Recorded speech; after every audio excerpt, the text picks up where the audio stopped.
Memasuki tahun baru 2024, perkembangan dunia teknologi diprediksi akan terus mengalami perkembangan dan peningkatan yang Indonesia terus berkreasi melakukan inovasi di bidang teknologi. Perkembangan kecerdasan buatan atau artificial intelligence AI di masa kini kian pesat. Kini AI terus dikembangkan untuk mendukung ilmu pengetahuan dan teknologi termasuk di bidang pendidikan.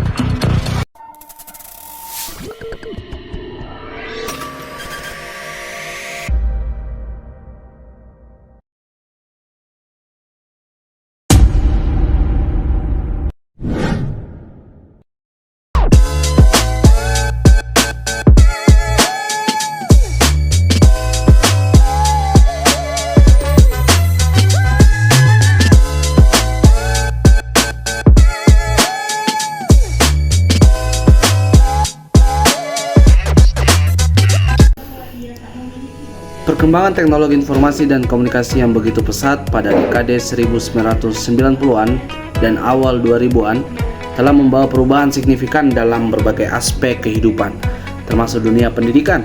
Pada periode ini, teknologi pendidikan mengalami perkembangan yang sangat dinamis, ditandai dengan munculnya berbagai perangkat keras dan perangkat lunak yang dirancang khusus untuk mendukung proses pembelajaran di sekolah. Perubahan paradigma pembelajaran juga terjadi, dari yang semula berpusat pada guru menjadi lebih berpusat pada peserta didik. Teknologi pendidikan juga membawa dampak pada perubahan peran guru.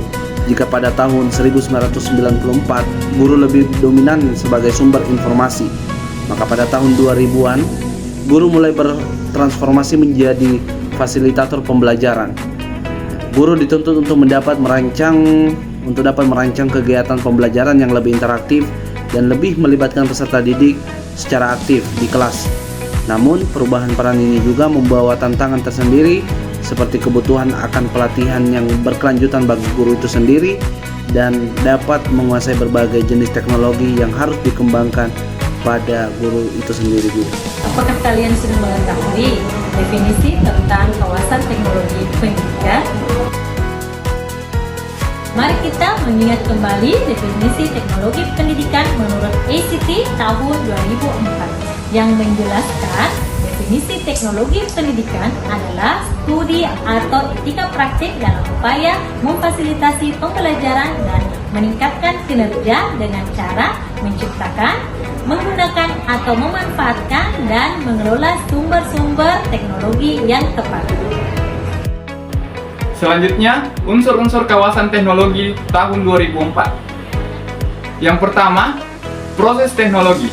Merujuk pada proses-proses yang terkait dengan penerapan teknologi dalam pembelajaran, seperti bagaimana mendesain itu secara instruksional, dan pengembangan media, dan bagaimana mengevaluasi suatu pembelajaran dalam teknologi itu.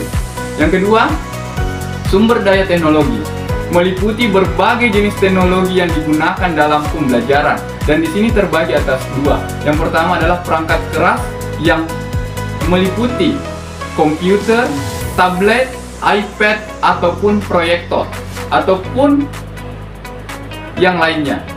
Dan yang kedua adalah perangkat lunak yang dimana mencakupi seperti aplikasi pembelajaran, LMS, CMS ataupun e-learning lainnya, dan konten digital seperti video, audio, maupun suatu animasi. Dan yang ketiga adalah bagaimana keahlian yang diperlukan dalam teknologi pendidikan yang mampu meningkatkan kemampuan kita dalam menciptakan, meningkatkan suatu dalam mengelola teknologi, dan bagaimana menggunakan teknologi itu sesuai dengan desain pembelajaran yang efektif dengan memanfaatkan teknologi sesuai definisi yang tadi telah dipaparkan oleh ICT tahun 2004. Teknologi pendidikan, peran kawasan teknologi pendidikan dan ruang lingkup pengembangan teknologi dalam pembelajaran menurut definisi tahun 1994. Adapun pengertian teknologi pendidikan yaitu menurut Yomi tahun 2018 mengungkapkan bahwa definisi teknologi pembelajaran adalah suatu teori dan praktik tentang desain, pengembangan, pemanfaatan, pengelolaan, evaluasi proses, dan sumber untuk belajar. Sedangkan peran kawasan teknologi pendidikan menurut definisi ICT 1994 yang pertama yaitu desain sistem pembelajaran yang dimana memiliki peran yaitu prosedur yang terorganisasi yang meliputi langkah-langkah penganalisaan, pengembangan, pengaplikasian, dan penilaian pembelajaran. Contohnya itu seperti modul pembelajaran online, desain game edukasi, atau pembuatan simulasi pembelajaran. Terus yang kedua itu desain. Desain ini peranannya lebih memilih dan mengembangkan materi pembelajaran yang sesuai dengan tujuan pembelajaran dan karakteristik peserta didik.